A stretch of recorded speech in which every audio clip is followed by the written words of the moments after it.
Hello again, this is Ray, and welcome to another edition of Then and Now. And today we are continuing with our look back at the history of my hometown, Northampton. And today we're going to be looking at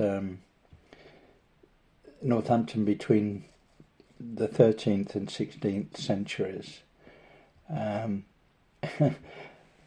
And I've called this particular episode Between Crown and Catastrophe, because that is pretty much the way that I see it.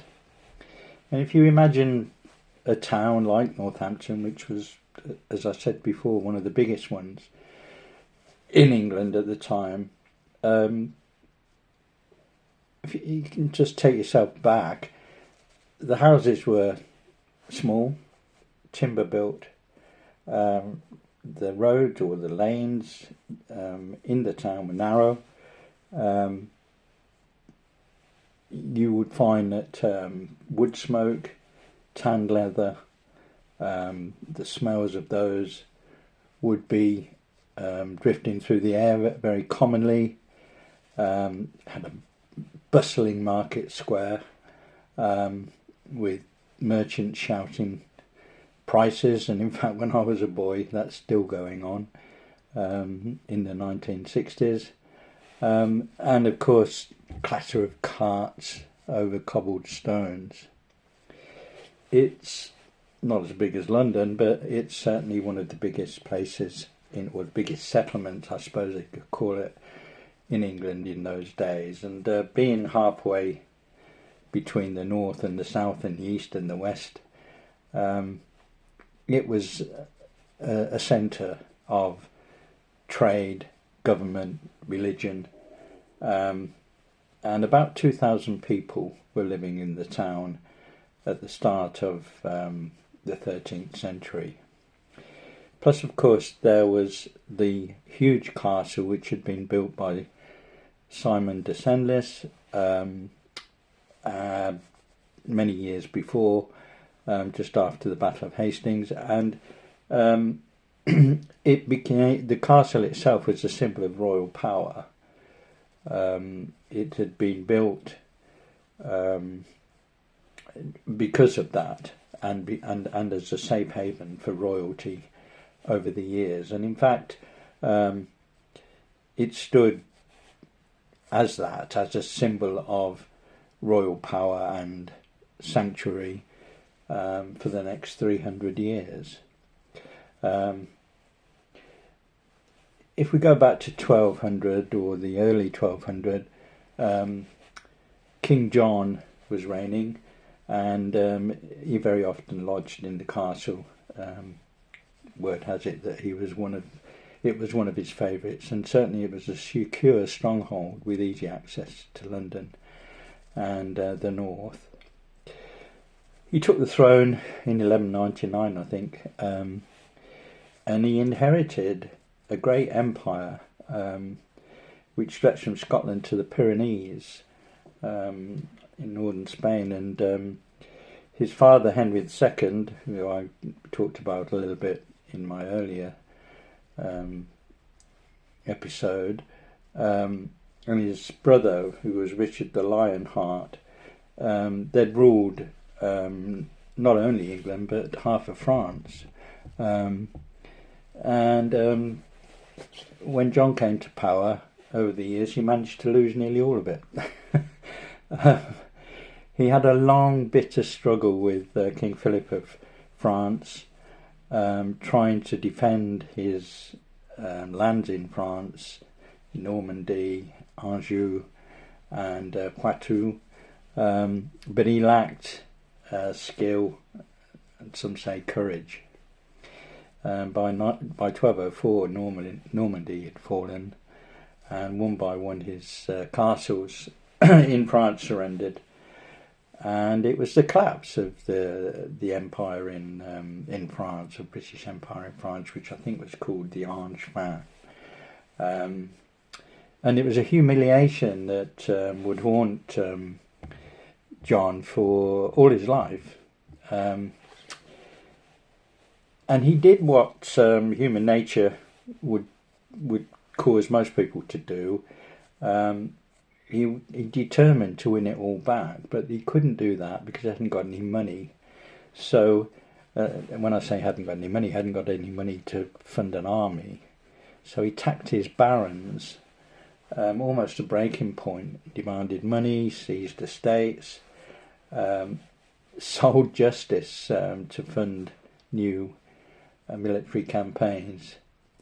But when he did finally have enough to invade France again in 1214, ending in disaster, his armies were crushed, fled, and England's power on the continent had gone.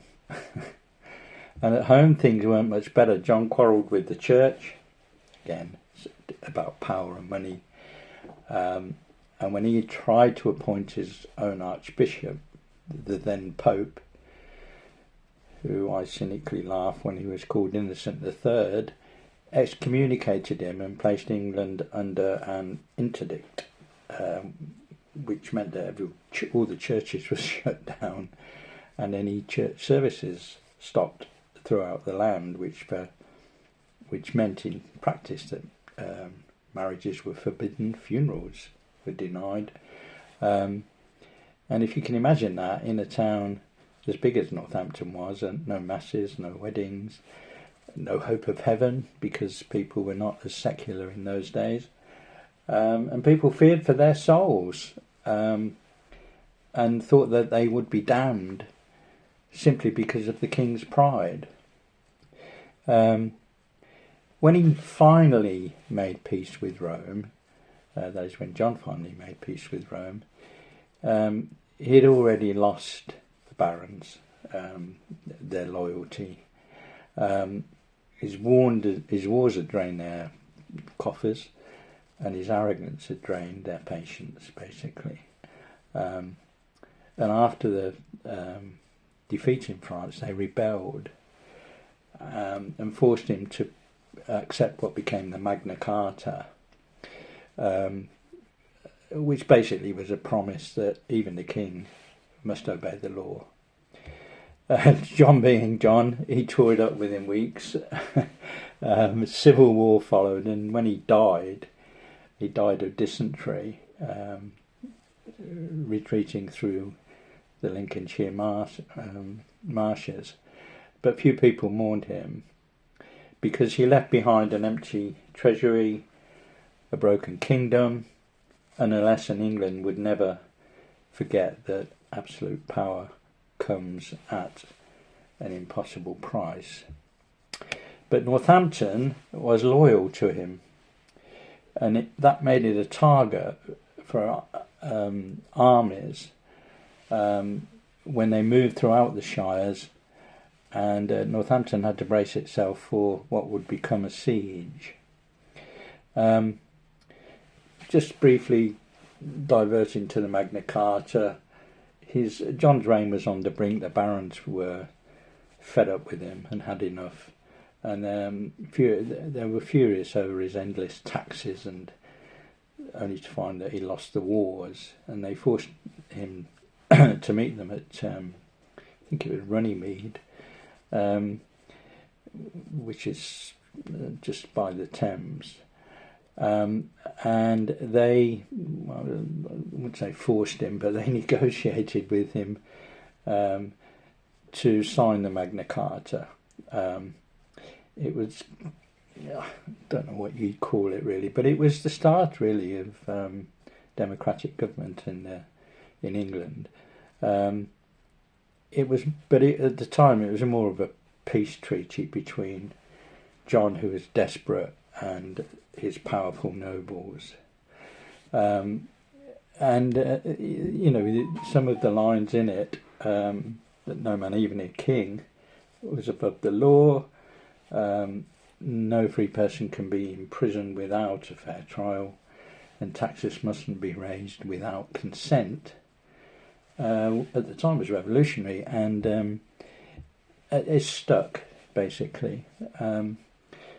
But John saw it only as a temporary truce, and in weeks he had appealed to the Pope, Innocent, who, not surprisingly, because of the money aspect and the power aspect that was contained within it, decided it was void. And that provoked a civil war, which was called the First Barons' War. And unfortunately, towns like Northampton found itself right in the middle of the paths of armies.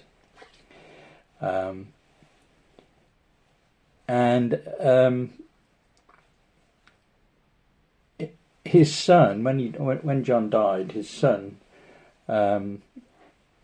grew up believing, he was a very religious man, Henry III, and he believed in divine kingship and beauty. He rebuilt Westminster Abbey, filled it with gold, and surrounded himself with lands and courtiers from the lands of his mother, that his mother owned in Poitou and Savoy. But by the 1240s, he'd spent almost all of his money, and his father had already sold most of the Crown's estate, and what remained barely covered government costs. And I'll go back to what I mentioned in my previous chat, which was that most of the land was owned not by the king, but by the barons and the church.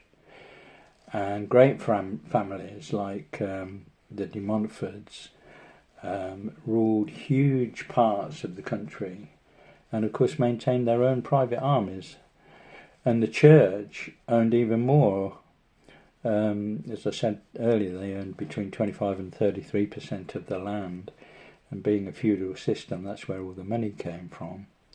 And in Northampton, monasteries such as St Andrew's Priory and Delaprey Abbey were part of a nationwide network whose wealth reached as far as Rome. So whenever Henry needed money, or whether it be for wars or cathedrals, he had to beg the very people who held the purse strings. And they owned the land, and of course through that leverage. So Henry gambled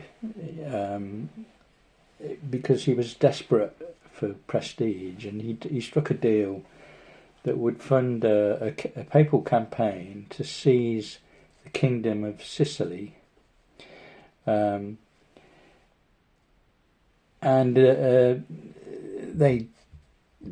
raised an army, funded the army, but of course then sent the bill for the army back to Henry. And by the mid-1250s, he owned more than 250,000 marks, which was a huge sum in those days. I mean, unbelievable sum. And so the Pope's agents, that is debt collectors, and the Italian bankers flooded into England demanding payment. So all he could do was to raise taxes. The merchants in Northampton and other towns and cities were being squeezed.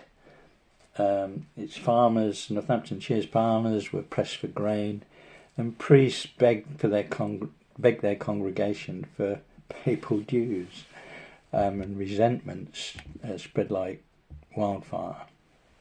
And in 1258, the barons finally rebelled, led by Simon de Montfort, who was actually Henry's brother-in-law. But they forced to accept the king what was known as the Provisions of Oxford, creating a council of nobles to oversee royal spending and appointments. And I suppose you could call it the first step towards parliamentary government. But Henry despised it, and with papal support he soon declared the provisions of that void. And civil war, not surprisingly, returned.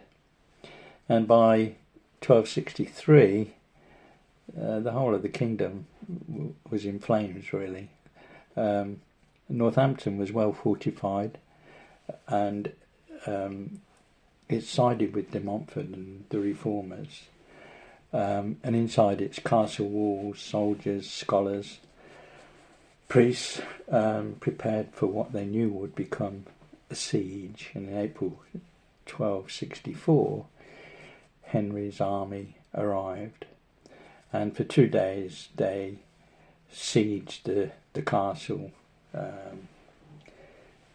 In those days it was with catapults that shot stones and basically tried to break down the walls of the castle.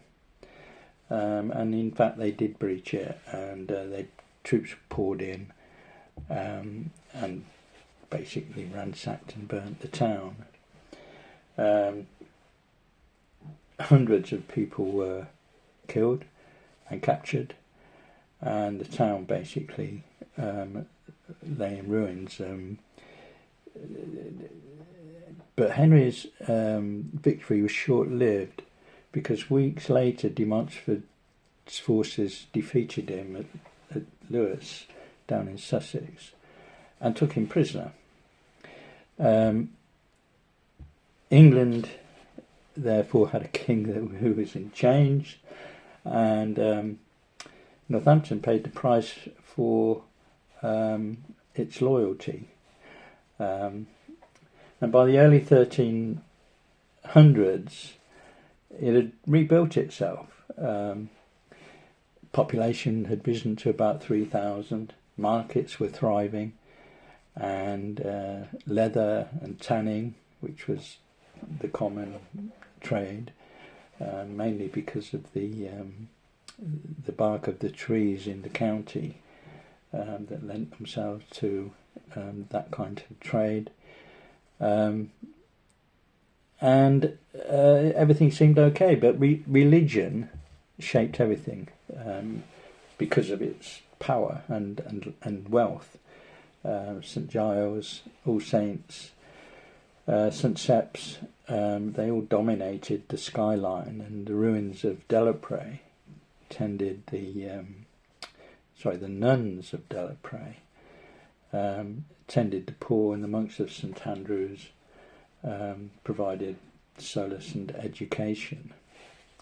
So everything seemed as though it was improving, until in 1349 came the plague, or the Black Death, and it spread through Northampton like wildfire. Half the population died within months. There was a consistent pealing of the bells for the dead, and carts were like taxis carrying dead people to burial pits outside the walls of the town. Nobody understood why the plague came, or why it suddenly left after a year. But with hindsight nowadays, you can kind of see it, we can kind of see it, that it was a bubonic plague and pneumonic plague, and it was carried by fleas that had settled on black rats, and they'd simply bitten into people, because people were not living in the kind of clean environments that we currently live in. And so a disease like that just thrived, because fleas hopped from one person to another, and as you know, a virus needs a host, and it tore through towns like Northampton, but it killed so many people. It ran out of its host, so it couldn't survive, and with fewer people left to bite, the fleas died. There was also a really bad winter in 1349, which killed off loads of the rats and the fleas. Fortunately, it stopped. The chain of infection broke, and